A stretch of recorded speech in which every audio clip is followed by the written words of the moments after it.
Ledakan. Sarung tangan yang terbuat dari gading jatuh, dan aula bintang yang dihancurkan terkejut, dan bahkan tubuh kekar Kaisar Gajah Dewa bergetar hebat. Aku akan memberimu barang-barang. Aku tidak bisa mengontrol apakah kamu mengembalikannya ke suku gajah. Aku tidak bisa mengontrol jika kamu mengingat kebaikan ini. Tapi sarung tangan ini bukan kembalian saudaramu. Kami merebutnya dari tangan saudaramu dan memberikannya padamu. Milikmu. Wajah Bai Guanxing menjadi serius, seolah-olah dia baru saja mengobrol.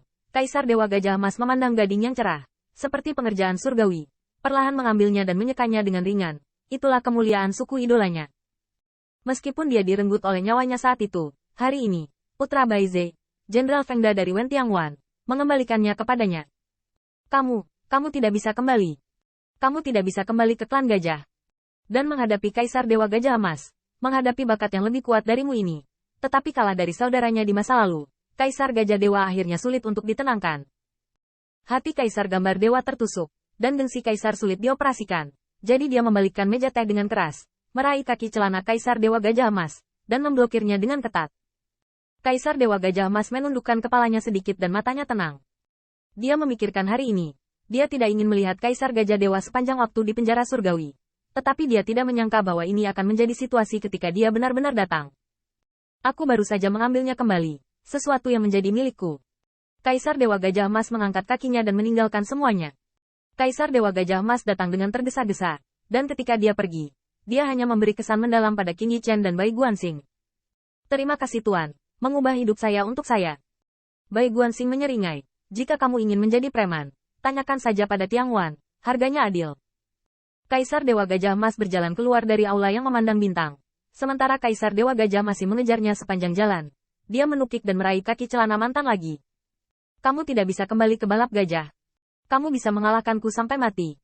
Tapi klan gajah tidak boleh berubah menjadi gunung karena kamu dan aku. Sekarang ini adalah perjuangan Kaisar, dan ketika Kaisar Dewa Gajah Emas kembali ke klan, darah pasti akan mengalir. Selama perjuangan Kaisar, ras akan bertarung secara internal, dan konsekuensinya dapat dibayangkan. Apalagi untuk mencegah Kaisar Dewa Gajah Emas merebut tahta. Dia pasti akan mengambil tindakan. Adapun untuk membantu, tidak penting latar belakang suku idolanya dihancurkan oleh masalah ini. Yang penting adalah suku idola harus tidak mengalami kecelakaan. Tampaknya permohonan pahit ini akhirnya membuat Kaisar Dewa Gajah Emas tertawa. Tidakkah dia tidak pernah berpikir bahwa Kaisar Gajah Dewa akan memohon pada dirinya sendiri di kakinya seperti anjing mati? Meskipun Kaisar Gambar Dewa seperti anjing keluarga berkabung, itu bukan karyanya sendiri. Tetapi Kaisar Dewa Gajah Emas memang telah menunggu adegan ini untuk waktu yang lama. Oleh karena itu, senyum Kaisar Dewa Gajah Emas secara alami penuh dengan sarkasme. Kamu terlalu banyak berpikir. Kamu mati. Suku idol tetaplah suku idol. Aku mati. Dan suku idol tetaplah suku idol.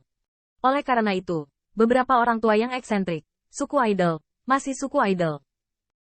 Kaisar Dewa Gajah Emas mengangkat kakinya dan naik ke langit, berubah menjadi cahaya keemasan. Dan auman gajah menggulung langit, hanya menyisakan Kaisar Dewa Gajah tergeletak di tanah, memegang tangannya dalam posisi tergenggam erat, tetapi tidak memegang apa-apa. Bai Guanxing dan Qin Yichen berjalan perlahan. Yang pertama melewatinya dan berkata dengan ringan, mulai hari ini, pergi ke inti formasi Tiangwan, dan gunakan kaisarmu untuk menjadi pengekang manusia. Sejak saat itu, kamu punya waktu, menunggu Kaisar Yuan Tian ada di sini untuk menyelamatkanmu. Aku bisa melihat bagaimana saudaramu dan kami bisa mengambil kembali apa yang menjadi miliknya. Qin Yichen mengikuti Bai Guanxing, dan ketika dia lewat, Kaisar Gajah Dewa yang bermartabat merosot ke tanah, dan dia dipenjara oleh Kaisar Wei dan tidak dapat melarikan diri dari Wen Tian Pass. Qin Yichen tersenyum, kamu pasti akan melihat hari itu. Kaisar sensi yang tidak penting, setidaknya tidak sepenting Qilinzi. Di atas langit, saya tidak tahu di mana dunia ini. Tampaknya langit keluar dari langit. Meteorit yang dibuat oleh Dewa Meteor liar terbang menjauh, dan kekuatan Raja Dewa vertikal dan horizontal. Tiba-tiba, dia melintasi 9 surga, semuanya menjadi gelap, dan sebuah istana bangkit perlahan. Itu adalah istana yang seluruhnya terbuat dari hitam pekat. Saya tidak tahu apakah ini istana Dao leluhur hitam, atau kegelapan ada di mana-mana, tetapi di istana, duduk bersila dengan bayangan hitam itu tampak abadi. Begitu cahaya apapun mendekat, itu akan ditelan oleh kegelapan. Seperti miliaran tahun, itu akan tak terhapuskan, berdiri tinggi di atas langit, menghadap ke langit dan bumi. Aku terlewat. Menghadapi leluhur hitam, Dewa Desolate Meteorit sangat hormat, karena sejak kelahirannya kembali, dia sangat menyadari betapa kuatnya leluhur hitam itu daripada dirinya sendiri. Setelah jeda, menghadapi kegelapan yang tak terbatas, Raja Dewa Huang Meteo merasa sedikit gugup. Sepertinya ini bukan emosi yang akan ditunjukkan Raja Dewa. Kamu yang memberi perintah. Kalau begitu, jika aku menghancurkan Qilinzi, kamu juga akan trauma karenanya.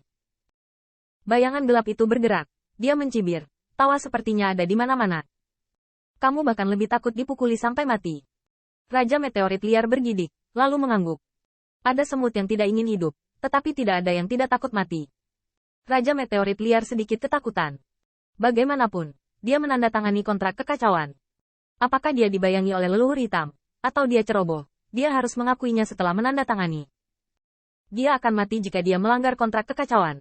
Tetapi jika dia tidak pergi pada waktu itu, binatang buas murahan itu akan benar-benar dapat menggunakan darah klan untuk memprovokasi guntur berwarna darah yang telah bercokol selama 9 hari.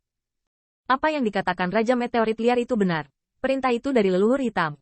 Dan jalan surga akan menghukumnya. Tidak hanya untuk menghukumnya. Oleh karena itu, Raja Meteorit Desolate harus mengakui bahwa dia merindukannya. Tapi cibiran Heiju tidak pernah berhenti. Tapi kita sudah menang, bukan? Kamu tidak dapat menghitung berapa banyak dari semut itu yang mati. Beberapa dari semut itu akan menjadi semut besar di masa depan. Aku tidak tahu berapa banyak kaisar dan yang disebut orang kuat akan dibuat. Tapi mereka sudah mati dan tidak bisa hidup lagi. Qilinzi juga mengalami fluktuasi karena ini. Dan dia tidak bisa menjadi unicorn. Raja Meteorit Liar terkejut. Dan dia dengan ragu berkata, rencanamu dari awal adalah selama kamu dapat menyebabkan Qilinzi berfluktuasi, kamu akan menang. Yang terbaik adalah mengambil unicorn kembali atau menghancurkannya. Bahkan jika tidak bisa, tampaknya dapat diterima. Seringai Heiju semakin lama semakin gelap, sampai langit dipenuhi cahaya hitam. Untungnya bagi saya, untuk kehilangan hidup saya, hanya ada keserakahan dalam kegelapan, yang tidak akan saya gunakan. Heiju melakukan tendangan voli sedikit, dan dia benar-benar mencerminkan penampilan Bai Guanxing. Dan sekarang, putra Baize sudah mulai serakah. Dia tidak hanya tidak ingin kalah, tetapi juga ingin menang. Kekuatan keserakahan sangat menakutkan. Pada saat yang sama, Wen Tianguan. Jadi, siapa yang kamu dukung? Bai Guanxing memandang Qin Yichan dengan tatapan bertanya yang tulus. Qilinzi telah terluka. Dia ingin segera keluar untuk membantuku, tapi aku lebih suka membiarkan dia terus memulihkan diri. Apa maksudmu? Dengan siapa kamu bersedia? Dukung. Qin Yichan menarik napas dalam-dalam. Dia hanya merasa bahwa pertempuran itu besar. Dan bisakah dia memiliki keputusan akhir tentang masalah yang begitu penting? Seekor unicorn terluka, secara umum, seperti bayi prematur. Bagaimanapun, ia akan memiliki cacat. Meskipun cacat ini, sulit untuk menghentikan keberuntungan unicorn ketika dia bangun. Tapi cacatnya adalah cacatnya. Cacat ini tampaknya menyebabkan Bai Guanxing salah perhitungan di masa depan. Dan itu akan menyebabkan mereka menghadapi Raja Ilahi dengan satu variabel lagi dan satu peluang lebih kecil untuk menang.